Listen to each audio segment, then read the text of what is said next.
Search करें अवामी news. मुल्क भर की ताज़ा तरीन खबरों से बाखबर रहने के लिए सब्सक्राइब करें हमारे चैनल को और बेल आइकन ज़रूर दबाएं।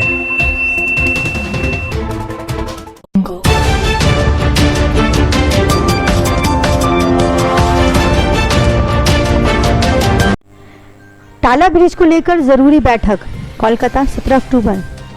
टाला ब्रिज के मुस्तकबिल को लेकर अब हुकूमत आखिरी मरहले पर पहुंच गई है। नवन्नों में जो बैठक होगी इसकी क़यादत चीफ सेक्रेटरी करेंगे। इस मीटिंग में शुबाए तारीमात, पुलिस कमिश्नर और ट्रैफिक के कुछ अहम लोग वज़रा भी मौजूद रहेंगे।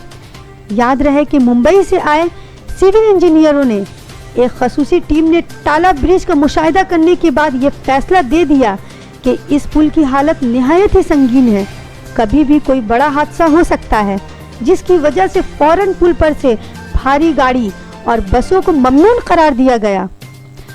अब इसी संगीन मसले को लेकर नवन्नों में टाला ब्रिज के मुस्तकबिल को लेकर खास मीटिंग होगी, जिसकी क़यादत खुद चीफ सेक्रेटरी करेंगे।